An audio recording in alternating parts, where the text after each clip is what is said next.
बिस्मिल्लाहिर्रहमानिर्रहीम। अस्सलाम वालेकुम। कैसे हैं आप सब दोस्त? उम्मीद करता हूँ खैरियत से होंगे।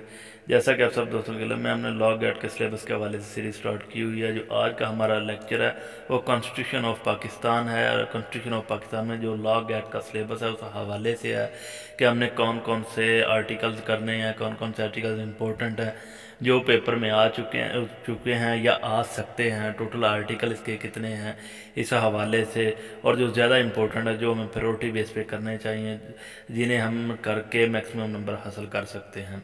अगर हम आर्टिकल के हवाले से बात करें तो जो आर्टिकल 1 से लेके 40 तक है प्रेम्बल के बारे में हमें बताता है, और 1 से लेके 40 तक जो आर्टिकल है इसमें से तकरीबन 3 से 4 नंबर का पेपर आना है। 2 नंबर आएंगे जो फंडामेंटल राइट्स से आएंगे, और जो 2 नंबर का पेपर है वो आना प्रिंसिपल ऑफ पॉलिसी से, 2 या 1 नंबर का वहाँ से आएगा। जी, अगर हम सिलेबस के हवाले से बात करें तो इसके बेसिकली 4 पोर्शन बनते हैं। जो पहला पोर्शन है जो प्रेम्बल से है वो फंडामेंटल राइट्स का है, आर्टिकल 8 से लेके 28 तक है, 8 से लेके 28 तक आर्टिकल। इसमें जो इम्पोर्टेंट आर्टिकल हैं जिस तरह हमने याद रखने हैं, जो जो वर्ड हमने आर्टिकल के हवाले से याद रखने हैं वो भी सारे। और उसके बाद जो दूसरा पोर्शन है वो प्रिंसिपल ऑफ पॉलिसी के हवाले से आर्टिकल 9 से लेके 40 तक है। इसमें भी हमने सिर्फ सिलेक्टिव आर्टिकल्स करने हैं। और जो तीसरा पोर्शन है वो पार्लियामेंट के हवाले से आर्टिकल 50 से लेके 89 तक है। इसमें मेंबर्स ऑफ पार्लियामेंट हैं, मतलब MNAs, MPAs और PM प्रेसिडेंट, सब की क्वालिफिकेशन, डिसक्वालिफिकेशन, हमने सारी चीज़ें इसमें करनी है। और जो लास्ट पोर्शन है वो द जुडिकेटर है, जुडिशरी के हवाले से है। अपॉइंटमेंट ऑफ जजेज़ है, सुप्रीम कोर्ट के जजेज़ की अपॉइंटमेंट, हाई कोर्ट के जजेज़ की अपॉइंटमेंट, फेडरल शरीयत कोर्ट के जजेज़ की अपॉइंटमेंट, और उसके बाद जो रिट जुरिस्डिक्शन है सुप्रीम कोर्ट की, हाई कोर्ट की, वो सारी चीज़ें हमने इसमें डिस्कस करनी है। और जो चीज़ें रह गई वो हम इंशाल्लाह नेक्स्ट लेक्चर में कवर करेंगे। कॉन्स्टिट्यूशन ऑफ पाकिस्तान में लॉ गेट के सिलेबस के हवाले से अगर हम बात करें ऐसे कौन से आर्टिकल्स हैं जो हमने ज़बानी याद करने हैं, वो ये सारी लिस्ट है आर्टिकल्स की। ये सारे लिस्ट में जो आर्टिकल्स हैं वो आपने ज़बानी याद करने हैं। अगर आप ये कर लेते हैं तो एक्सपेक्टेड जो आर्टिकल कॉन्स्टिट्यूशन के पेपर में, लॉ गेट के पेपर में कॉन्स्टिट्यूशन के हवाले से रह गए यही हैं, यही रिपीटेड है, मोस्ट रिपीटेड है, वो भी यही हैं। तो पहला जो आर्टिकल है वो ड्यू प्रोसेस ऑफ लॉ। अगर वो ड्यू प्रोसेस ऑफ लॉ के बारे में पूछता है तो इसे डील करता है आर्टिकल नंबर 4 है। और आर्टिकल नंबर 4 बेसिकली डील किस चीज़ से करता है? Due process of law. Due process of law क्या है? ड्यू प्रोसेस ऑफ लॉ ये चीज़ है कि जब कोई ऑफेंडर कोई ऑफेंस करेगा, जब कोई मुलजम कोई जुर्म करेगा, ऑफेंस करेगा, तो उसको डायरेक्टली कोई बंदा भी सज़ा नहीं दे सकता। ये नहीं कि जज़ा सज़ा वो नहीं देगा जब तक उसे अपनी सफाई का, अपने आप को बेगुनाह साबित करने का मौका नहीं दिया जाएगा। बाकायदा पे उसका मुकदमा चलेगा उस पर, उसको डायरेक्टली सज़ा नहीं दी जाएगी। एक ट्रायल चलेगा, क्रिमिनल ट्रायल चलेगा। ट्रायल में उसे सज़ा जज़ा का फैसला होगा जहां वो अपने आप को बेगुनाह साबित करने की कोशिश करेगा। अगर वो उसने बेगुनाह साबित कर लिया तो फिर उसे आज़ाद कर दिया जाएगा। अदरवाइज़ कोई भी ऐसा बंदा, कोई अथॉरिटी उसे बिल्कुल सज़ा नहीं दे सकती। आर्टिकल नंबर 4 हमें ये बताता है ड्यू प्रोसेस ऑफ लॉ के हवाले से। आर्टिकल नंबर 6 है। Article number 6 constitution of Pakistan deal करता है हाई ट्रीजन से।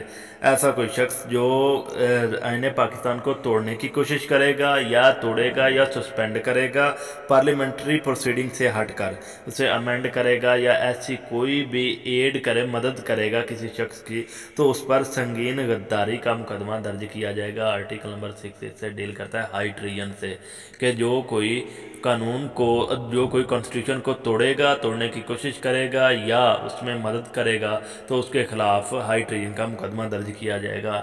आर्टिकल नंबर 6 भी बहुत ही इंपॉर्टेंट है जी। इसी तरह आर्टिकल नंबर 10 से है, फिर ट्रायल के हवाले से है कि जब भी किसी मुलज़म के ख़िलाफ़ मुकदमा चलेगा तो उसके साथ नाइंसाफ़ी नहीं होगी, उसको पूरा मौका दिया जाएगा कि वो अपने आप को इनोसेंट डिक्लेयर करे, अपने आप को इनोसेंट साबित करे, और अपनी सफाई का उसे पूरा मौका दिया जाएगा। आर्टिकल 10 से फिर ट्रायल से डील करता है।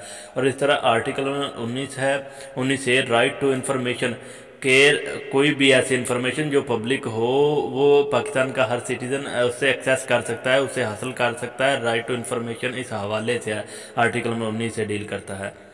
और आर्टिकल नंबर 25 है, 25A है, एजुकेशन फंडामेंटल राइट, के जो एजुकेशन है वो हर शहरी का एक बुनियादी हक है।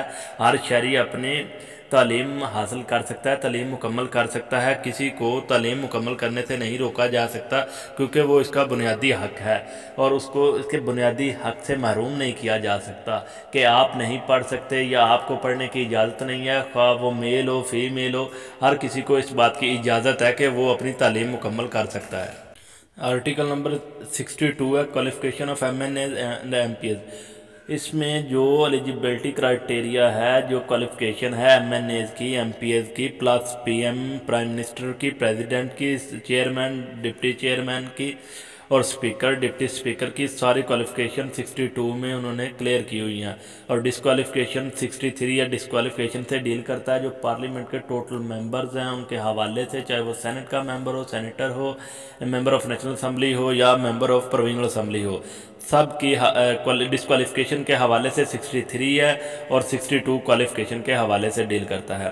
آرٹیکل نمبر 89 ہے آرڈیننس بائی پریزیڈنٹ. جو پریزیڈنٹ آرڈیننس پاس کرتا ہے اس کی مدت کے حوالے سے، اس کے پاس کرنے کے حوالے سے، اس کے پورے پروسیجر کے حوالے سے کہ وہ کب نیشنل اسمبلی سے پاس ہوگا، سینٹ سے پاس، اپر ہاؤس سے اور لوور ہاؤس سے پاس ہوگا.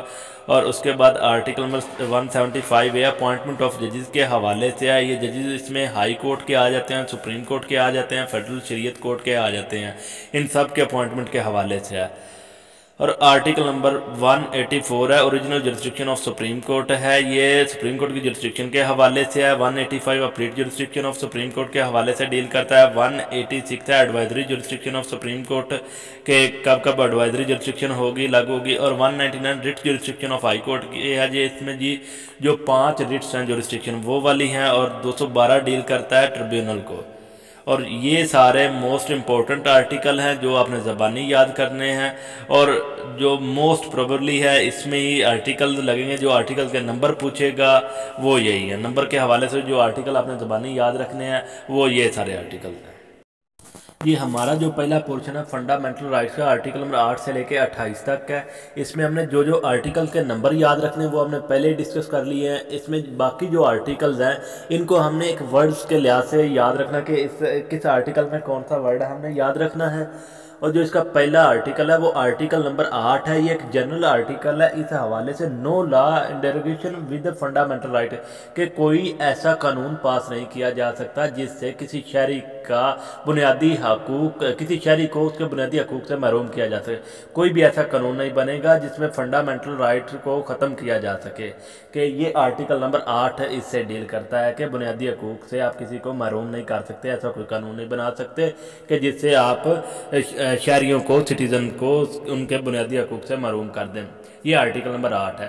اور اس کے بعد ہے آرٹیکل نمبر 9. آرٹیکل نمبر 9 ہے no person shall be deprived for his life اور لبرٹی. آپ کسی بھی بندے کو، کسی بھی سٹیزن کو جو اس ریاست کا ایک سٹیزن ہے، اسٹیٹ کا سٹیزن ہے، اس کو آپ اس کی زندگی سے، اس کی لائف سے نہیں اسے ڈپرائیوڈ کر سکتے، نہ اسے مار سکتے. ہاں جہاں لا فلی ہوگا اس پہ باقاعدہ طور پہ ایک مقدمہ چلے گا، مقدمے میں سزا جزا کا فیصلہ ہوگا. وہاں پہ وہ اپنے آپ کو بے گناہ ثابت کرنے کی کوشش کرے گا. وہاں پہ وہ اپنے صفائی میں ایویڈنس، اپنی صفائی پیش کرے گا. تو وہاں پہ اس کی لائف کو لیگلی طور پر ان اکارڈنگ ود لا اس کی لائف کو یا اس کی لائف سے اسے ڈپرائیوڈ کیا جا سکتا ہے. جی آرٹیکل نمبر 10 ہے. آرٹیکل نمبر 10 ڈیل کرتا ہے اریسٹ ڈیٹینشن کے حوالے سے. جب بھی کسی بندے کو اریسٹ کیا جائے گا سب سے پہلے تو اسے انفارم کیا جائے گا کہ اسے کیوں اریسٹ کیا گیا ہے. اس کی وجہ بتائی جائے گی، ریزن بتائی جائے گی کہ کس وجہ سے اسے اریسٹ کیا گیا ہے. اور اس کے بعد انلیگلی ڈیٹینشن کہ غیر قانونی طور پر اسے اریسٹ نہیں کیا جائے گا. آپ انلیگلی اسے اریسٹ نہیں کر سکتے. یہ کانسٹیٹیوشن آرٹیکل نمبر 10 ہمیں بتاتا ہے کہ انلیگلی طور پر آپ اریسٹ نہیں کر سکتے. اگر آپ اریسٹ کریں گے تو اس کے ریزن بتائیں گے. اور اس کے بعد جو سب سے امپورٹنٹ چیز ہے اس میں وہ ہے 24 آورز کہ آپ 24 گھنٹوں کے اندر لافلی جب اسے اریسٹ کریں گے تو آپ نے مجسٹریٹ کے سامنے اسے پیش کرنا ہے. 24 گھنٹوں کے اندر آپ پیش کریں گے، اسے بتائیں گے اس کی وجہ کہ اریسٹ کرنے کی، اور اس کے بعد آپ اسے ایکسیس دیں گے، اسے پرمیشن دیں گے کہ وہ اپنا لیگل ریپرزینٹیٹیو اپوائنٹ کر سکتا ہے اپنی مرضی کے مطابق. जी, आर्टिकल नंबर 10A डील करता है कि फेयर ट्रायल के हवाले से जब भी कोई बंदा अरेस्ट होगा उस पर मुकदमा चलाया जाएगा कि उसको एज ए फेयर उसके मुकदमे को ट्रीट किया जाएगा, उसे पूरा मौका दिया जाएगा कि वो अपने आप को बेगुनाह साबित करे, उसे अपनी सफाई का पूरा मौका दिया जाएगा। हमने ये आर्टिकल 10 से पहले भी डिस्कस किया है। ये आर्टिकल नंबर के हवाले से बहुत इंपॉर्टेंट है, इसका नंबर आपने ज़रूर याद रखना है। फेयर ट्रायल के हवाले से 10A से डील करता है। जी, आर्टिकल नंबर 11 है फोर्स लेबर के हवाले से। आप किसी को भी फोर्स लेबर के तौर पे काम नहीं करवा सकते, किसी को कंपेल नहीं कर सकते कि वो as a servant as a employ आपके अंडर काम करे, या आप किसी से काम नहीं करवा सकते, किसी शख्स को आप गुलाम नहीं बना सकते। इसमें जो सबसे ज़्यादा इम्पोर्टेंट याद रखने वाली चीज़ है वो है 14 साल। अपने याद 14 साल के हवाले से कि जो अंडर 14 ईयर्स होगा, चाहे उसकी मर्ज़ी के मुताबिक भी आप उससे काम करवा रहे होंगे, उसकी मर्ज़ी से विद हिज कंसेंट, और काम किसी ऐसी ख़तरनाक जगह पे होगा, किसी मशीनरी के हवाले से, किसी केमिकल इंडस्ट्री के हवाले से, तो वो भी फोर्स लेबर में ही आएगा। तो जिस तरह हम आम रूटीन में देखते हैं कि बच्चों से मजदूरियां करवाई जा रही होती हैं, बच्चों से काम लिया जा रहा होता है, छोटे बच्चों से भी, वो सारा फोर्स लेबर में ही आता है। आप फोर्स लेबर से काम नहीं ले सकते, और जो 14 ईयर से अंडर होगा उस वो तो आएगा ही फोर्स लेबर में, चाहे वो 14 साल से कम हो, आप उससे की मर्ज़ी से काम करवा रहे हो तो फिर भी वो फोर्स लेबर में ही आएगा। और दूसरा, आप किसी को इसमें गुलाम नहीं बना सकते, और ना ही आप किसी से ज़बरदस्ती कोई काम करवा सकते हैं। ये फोर्स लेबर के हवाले से है। आर्टिकल नंबर 12 डील करता है प्रोटेक्शन अगेंस्ट रिट्रोस्पेक्टिव पनिशमेंट, के कोई भी ऐसा जुर्म, उस जुर्म के हवाले से जो सज़ा होगी, ये ऐसा नहीं होगा कि जुर्म सरजद हो रहा है तकरीबन कोई 2 साल या 3 साल पहले और कानून बना अब जब कानून बन गया, जो पहले जुर्म हो चुका था उस जुर्म की सज़ा कानून अगर आप बन रहा है तो अब सज़ा नहीं दी जा सकती। ये रेट्रोस्पेक्टिव पनिशमेंट है कि कानून बनने से पहले जो भी जुर्म सरजद हो चुका होगा उस हवाले से आप सज़ा नहीं दे सकते।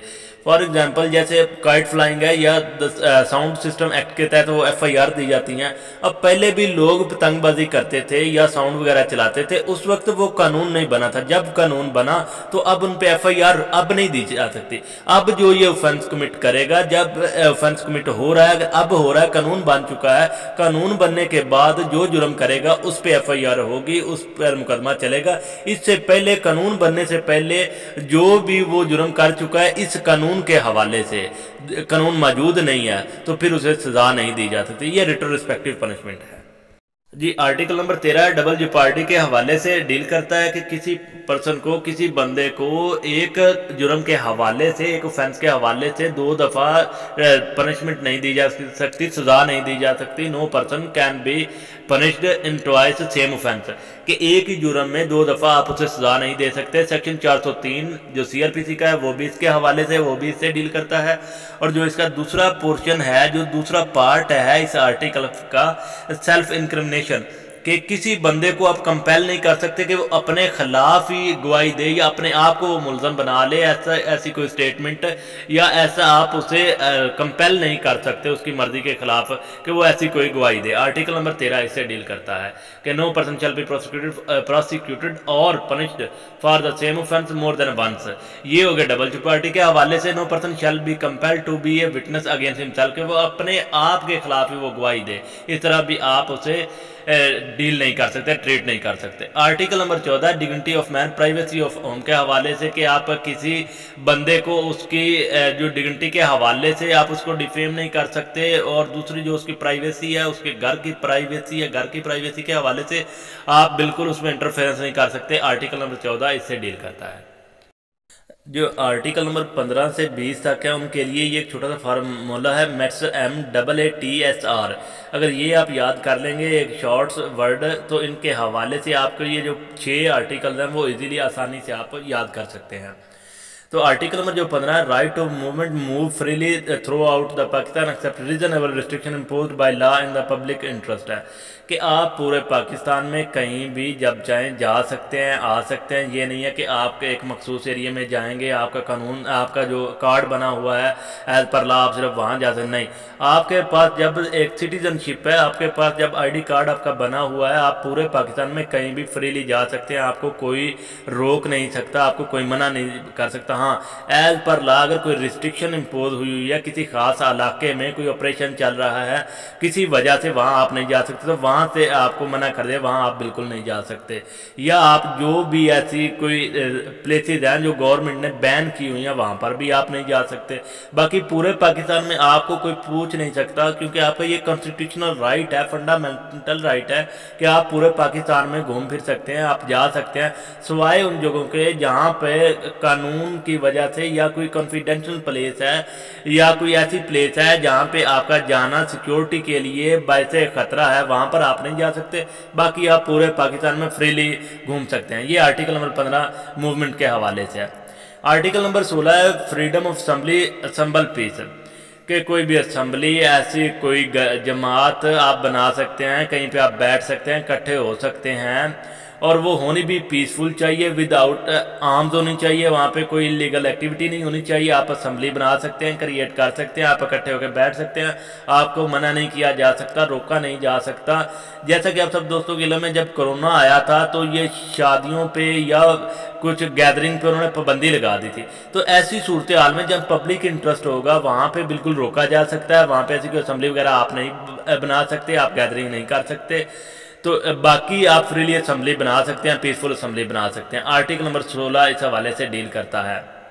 یہ پہلا جو ایم ہے، ایم موومنٹ کے حوالے سے، اور دوسرا اے اسمبلی کے حوالے سے. اب تیسرا اے ہے جو وہ ایسوسیشن ہے. آرٹیکل نمبر 17 ہے فریڈم آف ایسوسیشن کہ کوئی بھی آپ ایسوسیشن اپنی جماعت رجسٹرڈ کروا سکتے ہیں، اپنی ایسوسیشن بنا سکتے ہیں. اور پھر اس میں بھی وہی بات ہے، جو ایسوسیشن ہو اس کا جو پرپز ہو وہ لافلی ہو. کوئی لیگل ایکٹیویٹیز کے لیے آپ ایسی کوئی ایسوسیشن، ایسی کوئی جماعت نہیں بنا سکتے کہ جہاں پہ آپ کو لیگل ایکٹیویٹیز میں انوالومنٹ ہو آپ کی جماعت.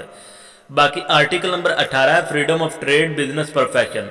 یہ اب جو ہے ٹی والا، اگر ٹی کے حوالے سے آپ دیکھیں تو یہ ٹریڈ کے حوالے سے کہ آپ بالکل لافلی ٹریڈ کر سکتے ہیں. ایسا نہیں ہے آپ کوئی ٹریڈ کریں جو لافلی الاؤ نہ ہو، آپ اسلحے کی ٹریڈ کریں، منشیات کی ٹریڈ کریں، تو ایسی آپ نہیں کر سکتے. لیکن لیگلی طور پر جو بھی الاؤ ہے، جو قانونی طور پر آپ کو جس چیز کی اجازت ہے وہ آپ ٹریڈ کر سکتے ہیں. آپ کو روکا نہیں جائے گا کوئی بھی بزنس کرنے سے، کوئی بھی کام کرنے سے. یہ آپ کا کانسٹیٹیوشنل جو فنڈامنٹل رائٹ ہے جو کانسٹیٹیوشن نے آپ کو دیا ہے، اس حوالے سے آپ آزاد ہیں، آپ کر سکتے ہیں. اور اس کے بعد ہے آرٹیکل نمبر 19 ہے فریڈم آف سپیچ، جو ایسے لکھا ہوا ہے سپیچ کے حوالے سے. آپ بالکل سپیچ کر سکتے ہیں، آپ کرٹیسائز ایک دائرہ کار میں رہتے ہوئے کرٹیسائز کر سکتے ہیں، آپ کو روکا نہیں جائے گا. لیکن کوئی ایسی بیان بازی جس سے آپ کسی کو، کسی ہجوم کو یا پبلک کے اندر کوئی خوف و ہراس پیدا کر رہے ہوں، یا آپ کسی ادارے کے خلاف کسی کو انسٹیگیٹ کر رہے ہوں، تو اس حوالے سے آپ کوئی سپیچ نہیں کر سکتے. ادروائز آپ کو رائٹ ہے فریڈم آف سپیچ کا. آرٹیکل نمبر 19 یہ ہے رائٹ ٹو انفارمیشن. یہ ہم نے پہلے بھی ڈسکس کیا تھا کہ جو بھی پبلک انفارمیشن ہوگی آپ کے پاس رائٹ ہے، آپ کے پاس اختیار ہے کہ آپ اس انفارمیشن کو حاصل کر سکتے ہیں. وہ انفارمیشن آپ وہ لے سکتے ہیں، لیکن وہ کانفیڈینشل نہ ہو، ایسی کوئی نہ ہو کہ جو گورنمنٹ یا آفیشلی طور پہ ڈسکلوز نہیں ہو سکتی. ایسی کوئی جو ہے انفارمیشن آپ حاصل نہیں کر سکتے. باقی جو بھی پبلک انفارمیشن ہوگی وہ آپ حاصل کر سکتے ہیں. اب فار ایگزامپل کسی پہ ایف آئی آر ہو جاتی ہے، ایف آئی آر بیسیکلی ایک پبلک ڈاکومنٹ ہے، تو آپ پولیس اسٹیشن میں جا کے اس بارے میں انفارمیشن لے سکتے ہیں کہ اس طرح ایف آئی آر ہوئی ہے، مجھے انفارمیشن دیں اس بارے میں.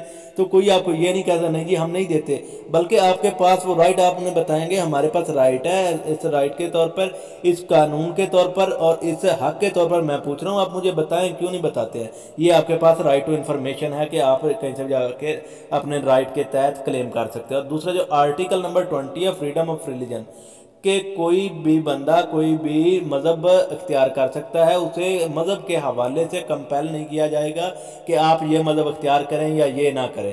مذہب اختیار کرنے کا اس کا ذاتی ایک اس کی اپنی کیپیسٹی ہے کہ وہ جو چاہے وہ مذہب اختیار کر لے. जी आर्टिकल नंबर 21 है safe guard against taxation purpose of any particular religion है। उसके बाद आर्टिकल नंबर 22 है फ्रीडम ऑफ रिलीजन है कि कोई भी आप मज़हब अपनी जो इबादत का है किसी मज़हब के हवाले से वो आप बना सकते हैं, अपने मज़हब के मुताबिक ज़िंदगी गुजार सकते हैं, किसी को इस हवाले से मना नहीं किया जा सकता, रोका नहीं जा सकता। और इसी तरह आर्टिकल नंबर 23 है आर्टिकल नंबर 23 है राइट टू प्रॉपर्टी है कि आपके पास ये फंडामेंटल राइट है, आप सिटीजन हैं, आप प्रॉपर्टी खरीद सकते हैं, सेल कर सकते हैं, आपको इस चीज़ से कोई रोक नहीं सकता। कानूनी तौर पे आपको इस चीज़ की इजाज़त है कि आप प्रॉपर्टी खरीद भी सकते हैं और सेल भी कर सकते हैं। आर्टिकल नंबर 23 इस हवाले से। आर्टिकल नंबर 24 है प्रोटेक्शन ऑफ प्रॉपर्टी राइट कि जो आपके पास प्रॉपर्टी होगी उससे आपको डिस्पोजेस नहीं किया जा सकता, आपकी प्रॉपर्टी को सेफ है, आपके हवाले से आपने जो खरीदी हुई है कोई आपको डिस्पोजेस नहीं कर सकता। आर्टिकल नंबर 25 है इक्वलिटी ऑल सिटीजन है कि जो तमाम सिटीजन है इन आई ऑफ लॉ इक्वल है। आर्टिकल नंबर 25 है राइट टू एजुकेशन है। ये हमने पहले भी डिस्कस किया था। जो आर्टिकल नंबर 25 है ये जो एजुकेशन के हवाले से है कि हर सिटीजन का ये राइट है, बेसिक नीड है और राइट भी है कि वो अपनी तालीम मुकम्मल कर सकता है। तालीम के हवाले से उसको रोका नहीं जा सकता, उसे मना नहीं किया जा सकता। आर्टिकल नंबर 26 है no discrimination in public places है।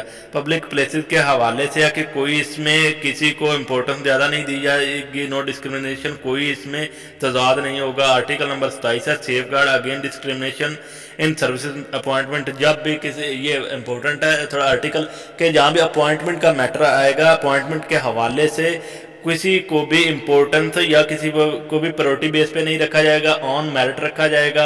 ये अपॉइंटमेंट के हवाले से, सर्विसेज के हवाले से। आर्टिकल नंबर 28 है preservation of language script and culture है। इसकी प्रमोशन के लिए ये कल्चर की एंड लैंग्वेज के हवाले से, चाहे वो मिनोरिटीज़ का हो या वो किसी मुस्लिम का हो, बाकी सब की जो सेफ के लिए और कल्चर की प्रमोशन के लिए आर्टिकल नंबर 28 इस हवाले से है।